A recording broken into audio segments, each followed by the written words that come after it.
పేద రైతులు చిన్న రైతులు సన్నకారు రైతులు అంతా ఒక 20 ఏళ్ళు 15 ఏళ్ళు ఆమెతే భర్త కూడా చనిపోయాడు. జీవులు సిల్వాకి తెలిసే ఉంటాడు పాపం. మేము అర్జీని పోతే మేము ఎప్పుడో చెప్పినా 4 రోజుల నుంచి ఇంటిమేషన్ ఇచ్చినామని చెప్పినారు. కానీ మాకు ఎవరికైతే చెప్పనులే ఏమి లే, కావాలనే వచ్చి అందులో ఆదివారం వచ్చి అన్ని కొట్టి జేసీబీతోనూ ఇటు డోజర్తోనూ పనికి రాకుండా చేశానంతా. ఎకరా 2 ఎకరాలు 4 ఎకరాలు చేస్తున్నాం. లేదు నా పేరుతో పొలం కూడా లేదు, ఒక ఎకరా పొలం కూడా లేదు. 20 ఏళ్ళు చేస్తానే ఉన్నారు, ఒక పొలం లేదు. ఏం ఇంటిమేషన్ లేకుండా అవి కోళ్ళు కొట్టేది.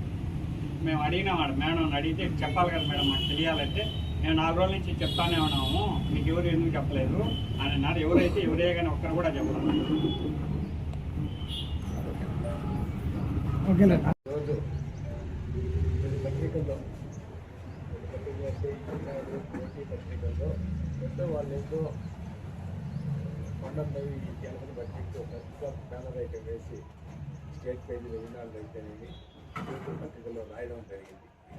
ముఖ్యంగా పత్రికలు అనేవి ఈరోజు కాదు, దాదాపు 20 సంవత్సరాల నుంచి ఏదో విధంగా ఏదో ఒకటి మనం వ్యక్తిగతంగా విమర్శిస్తూ 20 సంవత్సరాల నుంచి రాస్తానే ఉంటారు.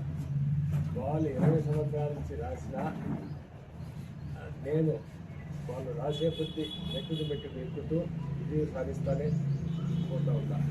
ఎందుకంటే రాజంపేట నియోజకవర్గ ప్రజానికానికి అంతా తెలుసు. ముఖ్యంగా ఎందుకంటే రాజంపేట నియోజకవర్గం మనం భావి తరాల వారికి ఎమ్మెల్యేకి ఎలా ఉండాలి, ఇంత ప్రశాంతంగా కాన్ఫరెన్స్. ఎందుకంటే ఎప్పుడు కూడా నేను అన్ని నియోజకవర్గాల మాదిరి కాకుండా ఏదో ఎన్నికల వరకే రాజకీయం, ఎన్నికల తర్వాత ఏ పార్టీ అనేది కూడా చూసేది లేదు. ఎవరైనా కూడా అందరికీ కూడా అందుబాటులో ఉంది, అందరికీ పలికే విధంగా ఇది జరుగుతూ ఉంది. కావున వాళ్ళందరి మన్ననలతోనే రాష్ట్రంలో అంతా కూడా వైఎస్ఆర్ కాంగ్రెస్ పార్టీకి ఎదురుగాలు వీసిన రాజంపేటలో నేను దాదాపు 7,000 మెజార్టీతో నేను గెలవడం జరిగింది. వాళ్ళంతా ఆలోచన ప్రకారం రాజంపేట ప్రాంతం, రాజంపేట నియోజకవర్గం ఇక్కడ జిల్లా రాలేదు, మెడికల్ కాలేజ్ ప్రాజెక్ట్ అయిపోయింది, దానివల్ల ఖచ్చితంగా ఇది తెలుగుదేశం పార్టీ గెలుస్తుంది అని వాళ్ళు అనుకున్నప్పుడు రాజంపేట నియోజకవర్గంలో వైఎస్ఆర్ కాంగ్రెస్ పార్టీ జెండా ఎగరడం నిజంగా వాళ్ళు జీర్ణించుకోలేకపోయారు. దాదాపు మళ్ళా వాళ్ళు ఒక కొత్తని మొదలుపెట్టారు. ఎన్నికలైన తర్వాతనే కొత్తని మొదలుపెట్టి ఏదో మనం అన్ని ఎస్టేట్లో మనం అక్రమంగా మనం ఇల్లు కట్టామని అది చేసినామని. దాదాపు 25 సంవత్సరాల క్రితం నేను అన్ని గుళ్ళు కట్టాను. సాయిబాబా గుడి కావచ్చు, వెంకటేశ్వర స్వామి గుడి కావచ్చు, రావుల గుడి కావచ్చు, అన్ని గుళ్ళు, ఆంజనేయ స్వామి గుడి కావచ్చు. అక్కడి నుంచి 23 సంవత్సరాలకి నేను పాదయాత్ర పోతున్నా. ఈ గుడికి కాదు, లాస్ట్కు వాళ్ళు అన్నప్పుడు అది కోర్టులో కూడా మనకు అనుకూలంగా ఆ రోజు వాళ్ళు జడ్జి గారు కూడా చెప్పడం జరిగింది. 20 సంవత్సరాలు చాలంటే మీ ప్రభుత్వాలు ఉమ్మడి రాష్ట్రంలో కూడా 2 సార్లు ప్రభుత్వాలు మీ ప్రభుత్వాలు ఉన్నాయి, ప్రభుత్వాలు అన్నీ మారినాయి. అలాంటిది ఇది మంచి పద్ధతి కాదని ఆ రోజుల్లో ఇది చేయడం జరిగింది. తర్వాత మళ్ళా కొద్ది రోజుల తర్వాత ఏదో ఒకటి మాట్లాడుతూ మళ్ళా నిజంగా కూడా వాళ్ళు ఇంకా కొత్తది మొదలు పెట్టడం జరిగింది. నిజంగా ఎందుకంటే రైతాంగం అంతా కూడా మా ఆకేపాడు ప్రాంతంలో దాదాపు శ్రీరంగరాజపాలెం దగ్గర ఆ రోజుల్లో మాకు 40 ఎకరాల భూమి ఉండింది. ఆవులన్నీ నెల్లూరు అన్ని ఆవులు, ఇక్కడ ఆవులు, మా ఆవులు పెంచేదానికి మామూలుగా కంచెల మాదిరి ఉండేది. అంత తప్పట వాటికి కూడా అన్ని పత్రాలు కూడా అన్నీ ఉన్నాయి. ఏదైనా ఒక ప్రభుత్వ అధికారులు కానీ వాళ్ళు వచ్చినప్పుడు ఏమయ్యా ఒకటి నోటీస్ ఇవ్వడమో ఏందో అడగడమో వాళ్ళ దొంగల మాదిరి. ఎందుకంటే ఆ గ్రామంలో నేను జన్మించా కాబట్టి ఆ గ్రామం పైన ఒక కక్షపూరితంగా, ఎందుకంటే ఆ గ్రామం పూర్తిగా వైఎస్ఆర్ కాంగ్రెస్ పార్టీకి ఆ గ్రామాలు అనుకూలమైన గ్రామాలని కక్షపూరితంగా దాదాపు 50-60 మంది పోలీసుతో రెవెన్యూ సిబ్బంది ఆదివారం వచ్చి వాళ్ళు దుర్మార్గంగా చాలా మంది ఫోన్ చేయడం జరిగింది. ఫోన్ చేసినప్పుడు నేను అది ఒకటే చెప్పిన, ఏమన్నా చేసుకొని పని వాళ్ళేం భూములు ఎత్తుకొని పోలేదు కదా, ఎప్పుడైనా మీ భూములు మీకుంటాయి, ఏడిగిపోతాయి అనే ఆలోచనతో నిజంగా పాప ఆమె మధ్యనే శ్రీనివాస్ రెడ్డి అందరికీ తెలిసే ఉంటాడు. అక్కడ కూడా పాపం చనిపోయినాడు. శ్రీనివాస్ రెడ్డి ఎప్పటి నుంచో వాళ్ళు వ్యవసాయం చేస్తున్నారు.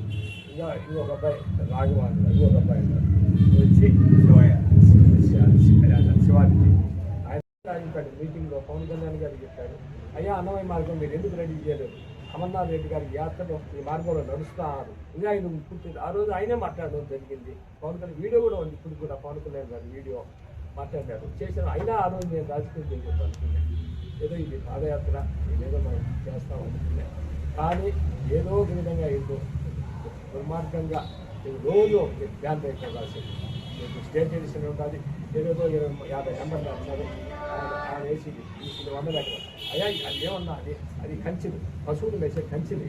ఆ కంచెలు ఏమన్నా అది గోల్డ్ మైనా, ఏమన్నా సిల్వర్ మైనా, 100 కోట్లు అన్నది. మాకు నిజంగా 100 కోట్లు ఆస్తి అమ్ముకొని ఇక్కడికి వచ్చినాం. నిజంగా అది 100 కోట్లు.